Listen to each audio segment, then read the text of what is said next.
So, you want to win your league, or resurrect your team's playoff hopes, or just play spoiler. To do it, you'll need to ride MLS Fantasy's old reliables, the Kai Kamaras, Benny Feilhabers, and Jovenkos of the fantasy world. You know that, but then so do your opponents. So how do you separate yourself from the pack and climb the table with just 6 weeks left?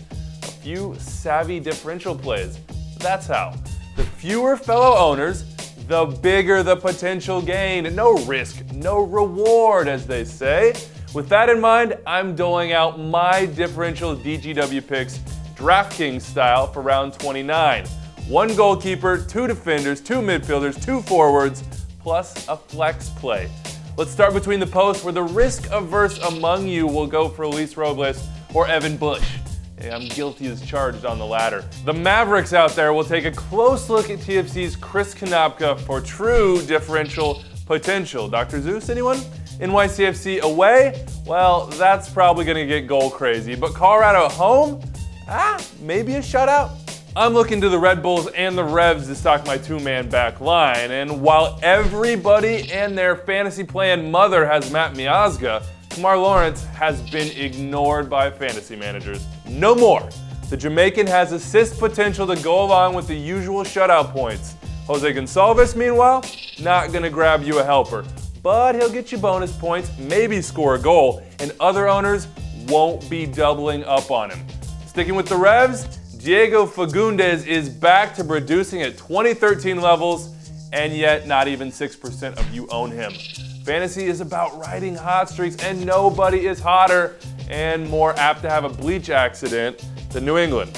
How about some midfield steel next to him in the Quakes' Anibal Godoy, who managers must have just forgotten was in the game? Up top, well, let's just say you may want to stick with the known commodities, with the caveat that it appears Didier Drogba won't stick around NorCal for the Impact's midweek match. If you like living on the edge, though, maybe you go get Dom Oduro, or maybe Pat Mullins, or Robbie Finley.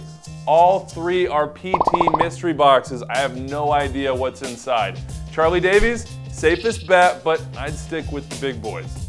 Which is exactly what I'm doing with my flex, where Sasha Kljestan, despite that hefty price tag, gets the nod. He's the 4th most productive midfielder in the game, and yet just 7.5% of you own him. What is going on? Do you look at the stats on the research tab? All this after he averaged nearly 9 points a game since round 17. Those are my differential picks for round 29. Agree? Disagree? Think you can give better advice? Be my guest in the comments section below, and make sure to set your team in time for Wednesday's 7:30 p.m. deadline.